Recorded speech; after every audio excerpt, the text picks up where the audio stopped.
Hey friends, Rob Phoenix, Power Guy here. Hope you're all doing well. Um, I had an email today where somebody said, "Do Power Hours work with saints?" And the answer to that is a little tricky. Um, it's no secret that the Catholics like to work with their saints, and they see the saints as intermediaries between themselves and God, and it gives them um, someone to sort of light a candle to and create a petition to and such with and function almost in the way like pre-Christian spirits and gods and goddesses worked. That they were like the intercessors on their behalf. And so I can see the appeal of saints, and I was raised Catholic. Uh, and so I understand the veneration of saints and such with. But insofar as in the tradition of powwowing itself, it says nothing of that kind of work. However, being from Pennsylvania Dutch culture, um, while the culture is predominantly Protestant, uh, there are a couple of holdovers from the old religion of Catholicism that the Pennsylvania Dutch have carried forward into modern day, and one of them is veneration of a couple of different saints. Um, The one you'll probably find referenced the most here in Pennsylvania is St. Gertrude. There are two St. Gertrudes, then depending on the source, there might be a third, but we're not going to talk about her right now. But the one you're going to look for is the St. Gertrude from Nivelles, Belgium. She was the one in the 7th century. She only lived to be 33, which is how old Christ lived as a man walking the earth. And she kind of there's a little sort of obscure story about her that she is sort of like represents women's independence because she refused at a very young age to become betrothed to a king of another country. Um, she said the only person she'd ever marry is Christ. Uh, Apparently she said that at age 10, so like kudos to her. But mostly she's known as the patroness of gardeners and gardens. And so she's always asked for blessings on her feast day is March 17th. I mean, some people see that as uh, St. Patrick's Day, St. Patrick's Day, the Irish holiday. Um, But if you're Pennsylvania Dutch, that's St. Gertrude's Day. And that's the day you make Pennsylvania Dutch bread. It's called like Dutch bread. It's really like a potato bread. I can't eat it because when there's yeast in something, that does terrible things to my body. So, but there's yeast in this. It's a potato-based bread, I guess you could say. If you're Pennsylvania Dutch, you grew up eating potato candy, potato bread. It's just what it's just what we grew up with. So anyway, that potato bread is made, and then crumbs of it are scattered around the where your garden is for the blessings of Saint Gertrude on March 17th. And generally during that time we're still kind of in winter, but it's sort of like a little waking up ritual that we would do for our gardens.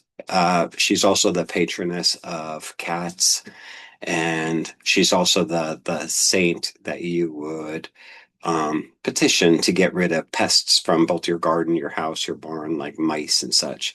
It said that she has the power to repel pests. Um, at the Red Church, the famous Pennsylvania Dutch Red Church in Orwigsburg, Pennsylvania, there is a little sanctuary outside for Saint Francis, and he's the patron of animals, um, like your garden variety animals. You know, your squirrels and your rabbits and your birds and such. Actually, I have a statue of him also in my garden. So those are two of the main saints that I can think of. But we also, and I've talked about this before, we also kind of have our own powwow saints, which would of course be Anna Marie Young, also known as Mountain Mary, Nelson Ray Meyer, that sort of thing. So yeah, do we as powwowers intentionally honor and work with saints? No, that's not traditionally a part of powwow, but it would depend whether your family was Catholic or Protestant or um, German Reformed, which borrows from Catholicism and does give allowances for people to honor their saints. And that was easier during the Reformation, where people were switching to from Catholicism to Protestantism. But the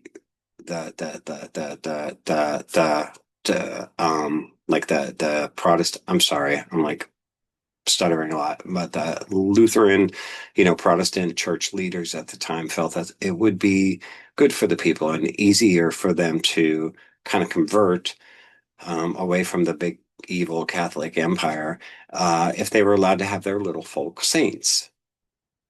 Isn't that nice of them? But anyway, so that's why you'll see that in Pennsylvania Dutch culture, while we are largely a Protestant people, we do still have some minor saint veneration. Uh, Nothing like I was growing up, my mother had saint statues everywhere, and she loved Saint Jude, and she just really loved all the saints and would pray to them for their various purposes and such. And you see a lot of that in, I guess, hoodoo work, maybe. And I know voodoo they're not so much saints, they're loas. I don't know. I'm speaking now about things I know nothing about. So anyway, my point here is that saint veneration and magical relationships with the saints is not unheard of in modern day magical traditions. And here in powwow, we do, you know, let me rephrase that, here in Pennsylvania Dutch culture, those of us who are Pennsylvania Dutch still have a little bit of that. And so like St. Gertrude's Day is really probably the biggest example I could think of culturally um, for saint veneration and incorporating that into our folk magic. Uh, and so naturally as a powwower, it is just fine for you to incorporate the working with St. Gertrude, because she is, like I said, the patroness of our gardens, also cats, and keeping away pests. And I also think women's independence. And so how all that plays together and works for you is great. So March 17th, St. Gertrude, check it out. But I will put a link below for uh, Pennsylvania Dutch Dash spread.